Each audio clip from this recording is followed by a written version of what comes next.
त्याच्या सरकारकडून झालेला आहे आणि या शहरातले असे अनेक प्रश्न आहेत जे अतिशय महत्वाचे आहेत ते सोडवण्यात देखील ज्यांच्या हातात सत्ता आहे त्यांना यश मिळालेलं नाही।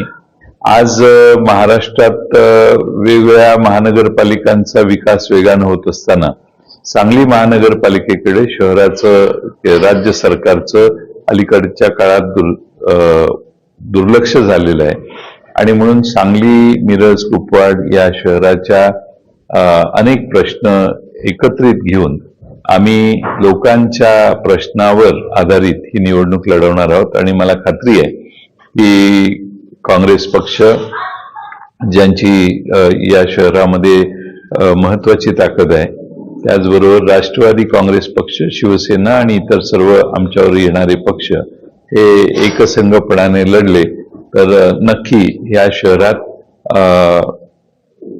विकास आमची महाविकास आघाडीची सत्ता येईल आणि या शहराचा विकास अधिक वेगानं करण्याचं काम आम्ही जरूर करू।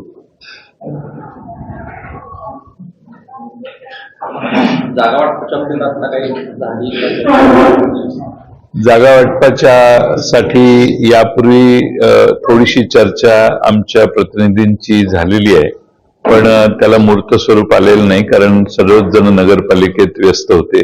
आता जागा वाटपांची चर्चा पुढच्या 2-3 दिवसात आमची पूर्ण होईल अशी आम्हाला खात्री आहे।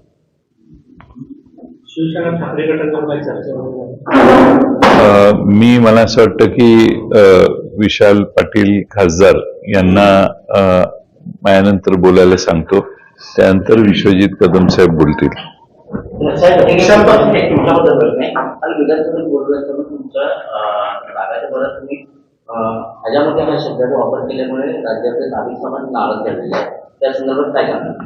मी होय, ते झालेलं आहे। मला बोलण्याच्या ओघात ती चूक घडलेली आहे आणि त्याबद्दल मी संपूर्ण नाभिक समाजांचं मनापासून दिलगिरी व्यक्त करतो। ते बोलण्याच्या ओघात आणि पोलीस दलाने त्या ठिकाणी पुढे शोधच घेतलेला नाही आणि 15 दिवसानंतर देखील गुन्हेगार सापडलेला नाही।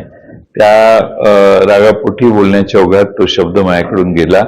मी नाभिक समाजाला विनंती करेन की मी त्यांची दिलगिरी व्यक्त करतो।